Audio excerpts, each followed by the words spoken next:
Hey, it's me, MLB. Here is chapter 40 of Cute Little Love Letters, and this one is titled A Cheeky Meeting. You loved that Denki was being the perfect gentleman, and Mr. Tenura seemed most impressed as you thanked him, and then both left to head to the next stall. The next stall along was Mrs. Zenzo's bonsai stall, and she saw you coming and started gushing when she saw Denki walking next to you. "Hi, Mrs. Zenzo," you greeted brightly as you approached her. "Oh, my yin, and who is this lovely young man with you?" she gushed, reaching her chubby arms out to wrap them around him. This is my really good friend Denki," he said to her, and she gave him a big squeeze and then let him go. "It's a pleasure to meet you, Mr. Denki, and please look after our little yin here. She's like all of our little baby. She's our market baby," she gushed, gesturing around her to indicate that she meant everyone else here at the stalls around her. "I can see she's special," Denki said with a wink at you. "She's touched a lot of people's hearts." "Oh, you bet she has, and she used to come into my shop and fall asleep amongst my plants," Mrs. Zenzo chuckled as she remembered the memory fondly. "She had this little blanket she used to carry around with her, and I'd find her snuggled up with it under the ferns." "That's so cute," Denki said with awe. "So you sell plants then?" "Oh yes, specifically bonsai," she said brightly. "Oh, come and see. I want to show something special to Yin too." You and Denki followed her further into the stall, and she tottled down the aisle to the back where a smaller bonsai was, and you gasped with joy. "Oh look," you said as you crouched down to take a better look at it. "This little ginkgo has grown." "Oh, and look how I've decorated it," Mrs. Zenzo said.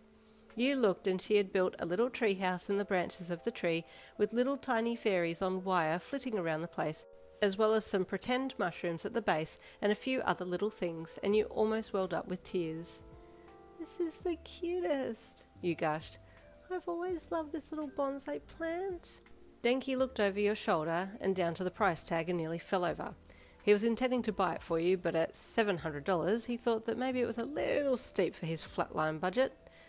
"Oh, it takes a lot of time and dedication to do bonsai plants," Mrs. Zenzo said softly to him. "And sometimes they don't work out, but if they do, they're absolutely gorgeous." "You've done a really rocking job with these," Denki said with awe as he looked around. "Why, thank you, young man. I'm happy that you like my work," she said with a bright grin. Denki smiled back at her and then crouched down beside you to look at the little decorations that Mrs. Zenzo had put under the tree.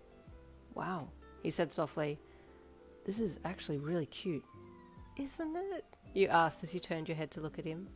He was crouched so closely that your noses were only an inch apart, and there was a moment where it felt like strong electricity was shared between you, before the moment was broken by someone calling out to Mrs. Zenzo. "Oh, excuse me," she said as she turned and tottled off to see who was there. "Oh, well," Denki said as he looked back at you. "I was going to get this for you, but it's a little out of my price range."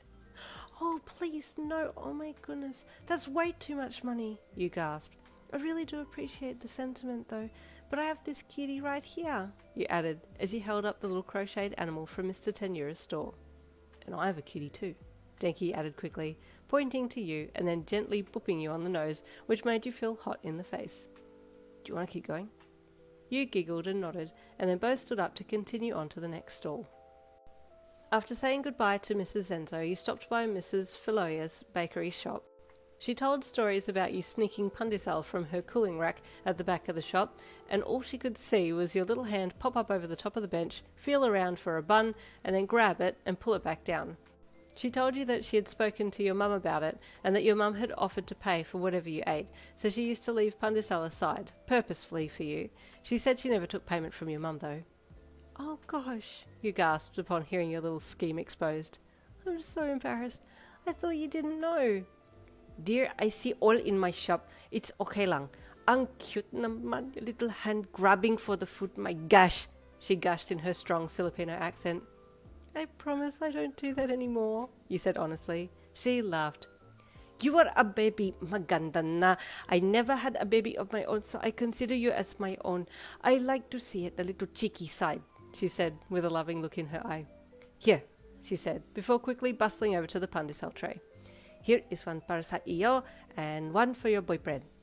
Denki blushed heavily and coughed a few times, but didn't correct her, and you thanked her again with a hug, and then left the shop with him.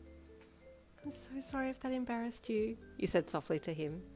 Oh, no, it's completely fine, he said, still sporting bright red cheeks. I do really want to make this official though. She's so cute, and she's so alive when she's here at the markets. I want to be a part of her world so badly, he thought.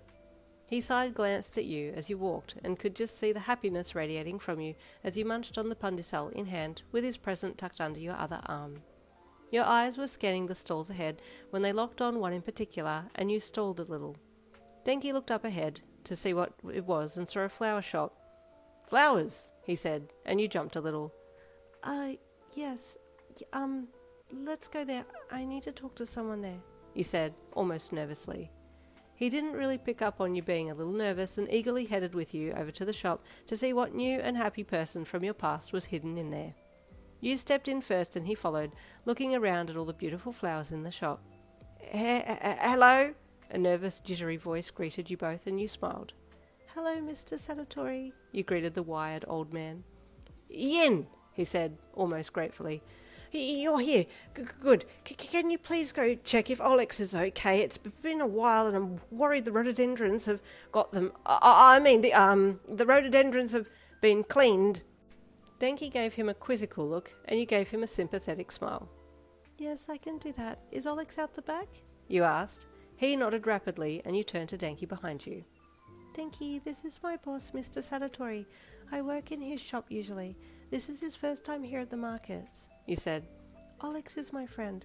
I want to introduce you to them. Oh, cool, Denki said with a grin. Okay, let's go. Nice to meet you, Mr. Sanatory. And you too, Mr. Sanatory replied nervously, his eyes flicking around the shop to check for something that neither you nor Denki knew what for, so you left him and headed out the back to find your cheeky friend and to apologise too. Olyx, you called as you headed into the smaller greenhouse out the back. It was a similar setup to your usual shop, just on a smaller scale. Denki was still following behind you, looking around, and as you stepped into the greenhouse you heard him make a sound of exclamation behind you, so turned to see what had happened. Who goes there? Olyx asked, hanging down from the ceiling by a rope, upside down with their face right in front of Denki's. Olyx, this is Denki, you said. Oh, yes, this must be, Olyx said, tilting their head from side to side. I can't see you very well because you're upside down though. Could you turn the right way up, please? They asked so nicely and so authoritatively that Denki felt compelled to comply, and with a small hum of confusion he then bent down and turned around and tried to do a handstand so that he could be also upside down to match Olyx, and thus making it so that he wasn't upside down compared to Olyx anymore. At first you and Olyx were confused by his movements. What on earth was he doing? And then you realised that he was trying not to be upside down compared to Olyx, and the cheeky sprite burst out laughing, and you let loose a giggle.